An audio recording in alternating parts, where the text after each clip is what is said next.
අද අපි ලෑස්ති වෙන්නේ මුණසිංහ පවුලට එකතු වෙන අලුත්ම සමාජිකයාව ගේන්න යන්නයි. අපි මේ ඉන්නේ කොළඹ පෝෂි සෙන්ටර් එකේ. අපි යනකොට අපි අලුත් යාළුවා දිලිසි හිටියේ මෙන්න මෙහෙමයි.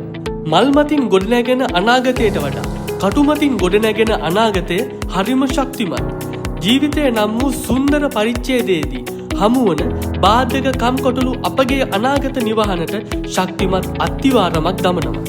මුණසිංහ පවුලට ආයෙත් ඉතින් සුද්දෙක් තමයි එකතු වෙන්නේ. මෙයා නම් ටිකක් හැඩි දැඩි ලස්සන සුද්දෙක්.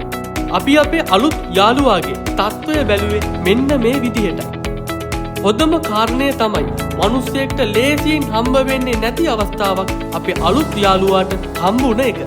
ඒ තමයි අපි අපේ අලුත් යාළුවාගේ පළවෙනි බොඩි වොෂ් එක සිද්ධ කරේ පෝෂි සෙන්ටර් එකෙන් වීම. ඇත්තටම කොළඹ පෝෂි සෙන්ටර් එකේ හපන්නු ටික අපේ අලුත් යාළුවාගේ පෙනුමට සෑහෙන නැවුම් පෙනුමක් ගෙනල්ලා දුන්නා. මෙන්න මේ විදිහට තමයි අපේ අලුත් යාළුවාගේ පළවෙනි බොඩි වොෂ් එක සිද්ධ වුණේ. සියලුම වැඩ කටයුතු ටික අවසන් කරලා අපි අපේ අලුත් යාළුවාව මුණසිංහ නිවහනට ගෙනාවා.